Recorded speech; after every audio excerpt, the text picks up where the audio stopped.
a Derby-inspired networking and education event. Volunteer coordinator, Epilepsy Foundation of Kentuckiana and Central Kentucky Epilepsy Support Group Network, Lorene Vassell, and 8th grader Charles Wilson join us now with more. Welcome. Thank you. Of course, purple is epilepsy awareness. Yes, it is. And so we're talking about an event that you have coming up that has sort of a derby theme, right? Yes, we do. Yeah. This coming Saturday, April 29th, the University of Kentucky Neuroscience Institute is hosting an Epilepsy Education Day.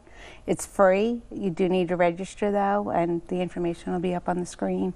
But it's for anybody who's affected by epilepsy, whether it be a parent, a caregiver, or a person affected with epilepsy. We'll have guest speakers from the University of Kentucky. We will have a kids program as well, so childcare is provided. Okay. It's free. So. And Charles, why are you involved with this? I was the Kentucky Teens representative for the Epilepsy Foundation. I got back from Washington about 3 weeks ago, and I got to go to Capitol Hill to talk to senators and congressmen. Wow. Yeah, and what was the big thing that you wanted everybody to know on Capitol Hill about epilepsy and the need for funding? That we can't do it alone. We can't just do it alone. We can't just do one fundraiser. We need to be able to teach people how to what epilepsy affects people and how it affects people and how they could help. And how to live with it. Did they seem receptive to you when you talked with them? I mean, were they listening? Or okay. They thought it was a really good idea to fund for education purposes. Okay, and I good. guess, Lorene, this is an important subject to have the young people talking about because it does affect more young people now these days, doesn't it? It sure does.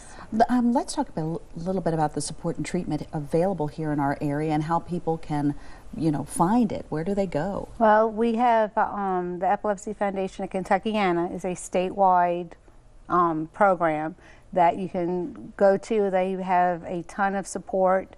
They'll provide education. They have resources. They have support with access to medications, access to care, transportation issues, employment issues, everything that somebody with epilepsy is facing. Yeah. So it's good to have that support system in place. Now, at the event itself, what can folks, we will have one of the epileptologists will be speaking on new treatments for epilepsy. There's many new medications, there's new devices, implants that will help with seizure detection and helping stop seizures. The ultimate goal is to aim for zero.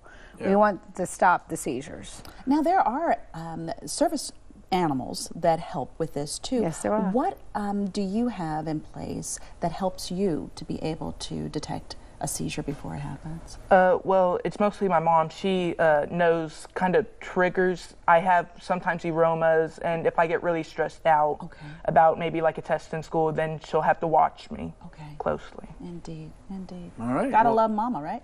Yeah. Yes. Guys, again, if you want to help out, the Epilepsy Education Day, April 29th at the Hillary J. Boone Center. That's 500 Rose Street here in Lexington. To reserve a spot, call 859-218-5053, or you can find them on Facebook and search Central Kentucky Epilepsy Support Network. Thanks for coming in. Good luck with the program, guys. And if you want to learn more about Charles and his trip to D.C., log on to the LEX18.com page. Community link, Champions of Change. Thanks so very, very much. Thank you. Hang out there because we're going to take a break. Yeah, we got more LEX18 News at 12:30 coming up in just a moment.